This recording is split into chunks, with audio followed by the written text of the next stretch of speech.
Olá, sou a Arcângela. Sejam bem-vindos ao canal A Tumba de Prometeu. Veremos juntos uma abordagem que explica o universo a partir de um modelo geométrico. Imaginem se toda a complexidade do universo, desde a gravidade que prende a gente no chão, até a luz de uma estrela, se tudo pudesse ser explicado de uma única ideia, uma regra só. Essa é a proposta do modelo que trazemos aqui.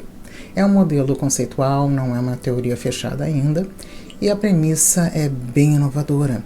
A ideia é que o universo inteiro é, na essência, a administração de uma tensão, uma briga entre dois impulsos opostos, um que quer juntar tudo e o outro que quer espalhar tudo.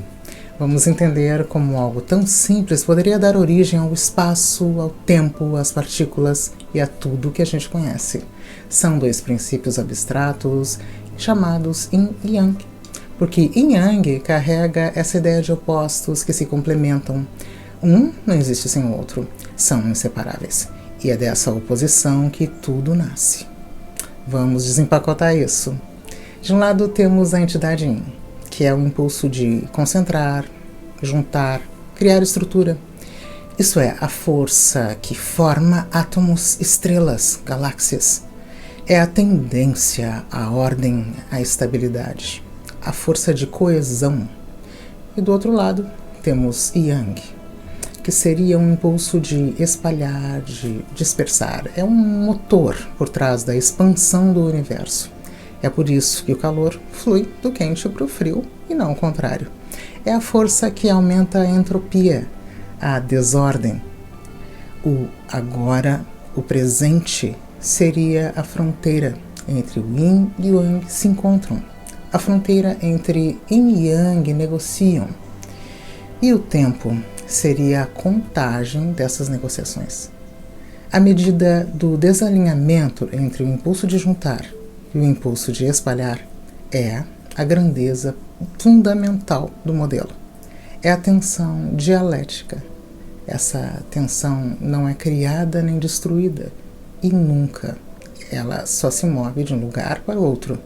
É a única coisa que realmente existe e que conserva o universo. Mas se a tensão é a única coisa que existe, tem que haver uma regra. Veremos como se comporta a regra. A regra é uma só e governa absolutamente tudo. É o princípio da energia mínima acessível. O nome é um pouco técnico, mas a ideia é simples. É como uma lei universal da preguiça. O universo sempre pega o caminho mais fácil. O universo sempre evolui de forma a reduzir a tensão localmente da maneira mais fácil e rápida que ele consegue, tipo uma mola esticada. Ela não fica esticada para sempre, ela solta. Essa relaxação da tensão é fundamentalmente a seta do tempo. Esse modelo, a entropia, uma das leis mais misteriosas da física, que diz que tudo tende à desordem, é só uma consequência, não é uma lei fundamental. É um subproduto, um efeito colateral. A entropia é como o café esfriando.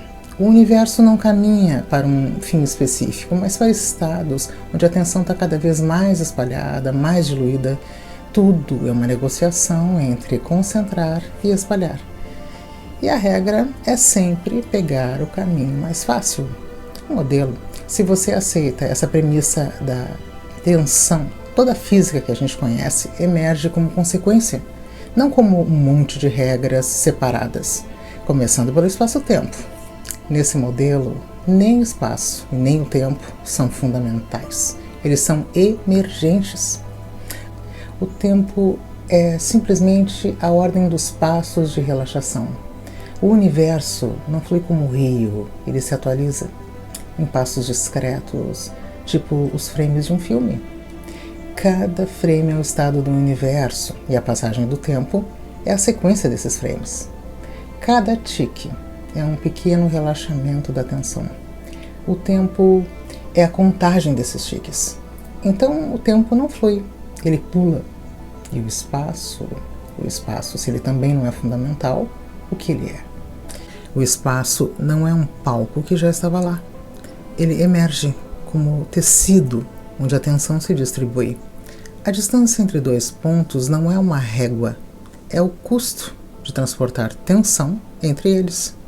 Se for fácil ver a tensão, eles estão perto.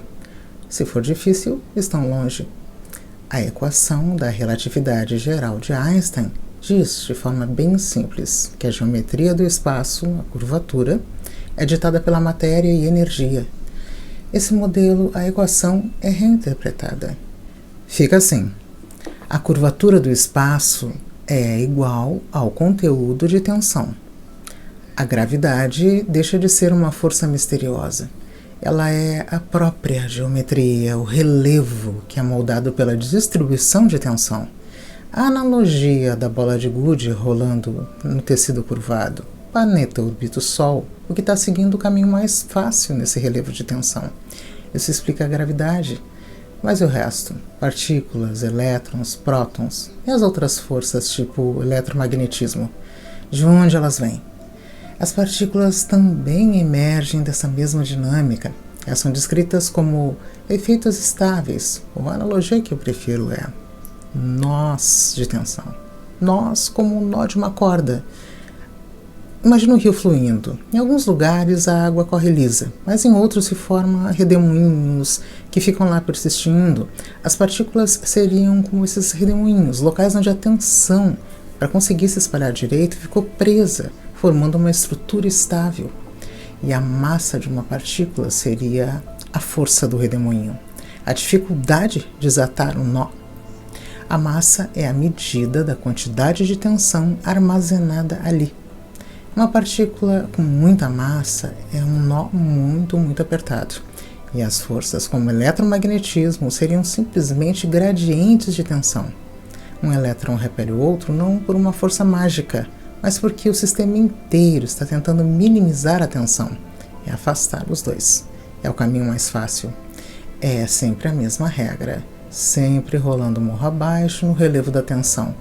Então, o que temos aqui é uma unificação conceitual impressionante. A relatividade de Einstein descreve a paisagem, o relevo macroscópico dessa tensão.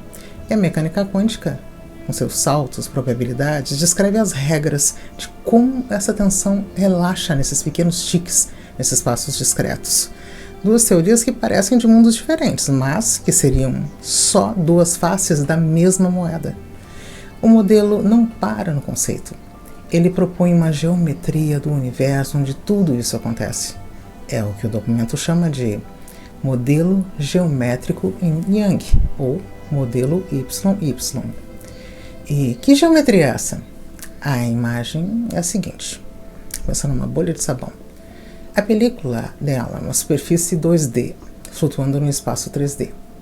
O modelo sugere que o nosso universo 3D é parecido com essa bolha. A película ocupa a fronteira que separa dois espaços de 4 dimensões. Isso é difícil de visualizar assim, mas chamamos esses espaços de hiperesferas.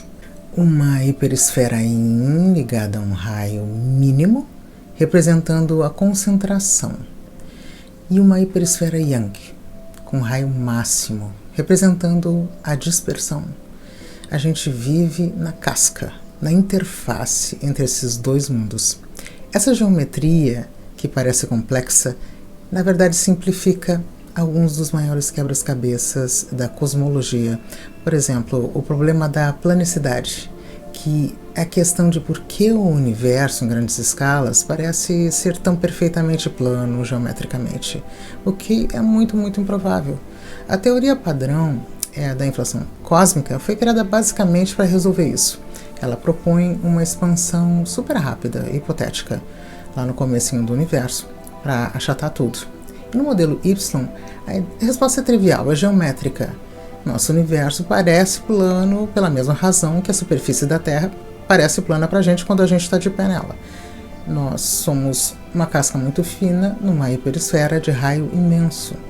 A planicidade é automática, não precisa de uma hipótese extra como a da inflação. O modelo apresenta uma das previsões mais chocantes que já vistas no modelo conceitual. Ele fala da radiação cósmica de fundo, a ACMB, Cosmic Microwave Background, o eco térmico do Big Bang, que permeia todo o universo. E essa radiação, uma temperatura média de precisão incrível de mais ou menos 2.725 Kelvin, um número muito, muito preciso. E o modelo YY propõe que essa temperatura não é um acidente. Ela pode ser calculada direto, a partir de constantes da física e de uma nova escala, que seria a escala de quantização do espaço. O documento chama de delta. E o detalhe mais impressionante, um valor proposto para esse delta, que seria 21.166 vezes o comprimento de Planck. O pixel do universo, a temperatura calculada, é exatamente 2.725 Kelvin. Bate na mosca com o valor observado. Acertar um valor cosmológico com essa precisão a partir de uma ideia puramente geométrica é de arrepiar. Ou é uma coincidência monumental, ou o modelo está tocando em algo muito, muito real. É um argumento muito forte. E os outros grandes mistérios, como a matéria escura, a energia escura, o modelo também oferece interpretações para eles. E, de novo, sem precisar inventar partículas novas. A matéria escura, aquela massa fantasma que segura as galáxias, seria a manifestação da tensão geométrica residual, partura no espaço, ou seja, gravidade, que não vem da matéria que a gente vê, mas da própria topologia do modelo. Seria basicamente gravidade sem matéria. Isso com relação à matéria escura. Já a energia escura age contrário, ela empurra tudo para longe. Mas como essa força de dispersão se encaixa se a tensão está sempre tentando se reduzir? A energia escura seria a tensão mínima e irredutível do próprio espaço, o chão energético do universo. No estágio atual do cosmos, a matéria já se alocou bastante. O que sobrou foi essa tensão de fundo, o domínio final do Yang, o impulso de dispersão. É ele que está vencendo a batalha agora, causando a expansão acelerada. A tensão continua relaxando, mas agora relaxar significa se espalhar, se diluir. Fica clara a filosofia por trás de tudo. Tem uma frase no documento que resume perfeitamente. Sempre que for possível trocar 10 hipóteses por uma estrutura geométrica bem escolhida, devemos fazê-lo. Toda física emergindo de uma única topologia yin-yang de tensão tem uma única regra, a relaxação yin-yang. Se esse modelo estiver na direção certa, significa que a física pode ser reescrita de uma forma bem mais fundamental. O que falta para isso deixar de ser uma ideia conceitual e virar uma teoria científica de verdade é a conceituação matemática concreta. O modelo é poderoso, mas precisa que alguém encontre o que os matemáticos chamam de funcional de tensão, a equação mestre, basicamente. Isso é a fórmula matemática exata que descreve a quantidade total de tensão do universo. Se você tiver essa fórmula, pode, em tese, derivar as equações de Einstein, de Maxwell, de Schrödinger, tudo a partir dela. É um desafio matemático gigantesco. A física inteira seria reescrita, porque, dadas as entidades yin e yang e essa fórmula, a única maneira do sistema relaxar é essa, precisamente. O documento sugere que a própria informação pode ser vista como a forma mais organizada e densa de tensão. Isso se conecta de uma forma belíssima com o princípio holográfico, aquela ideia de que toda a informação de um volume no nosso universo pode estar codificada na sua superfície. E no modelo YY, a nossa realidade é a superfície entre Yin e Yang. Isso deixa uma pergunta no ar. Se a realidade é, no fundo, um grande jogo de armazenar e relaxar a tensão, será que a consciência, o pensamento, a informação, Será que não são apenas as formas mais complexas e elaboradas que essa tensão encontrou para se organizar antes de inevitavelmente cumprir seu destino final e se dispersar por completo?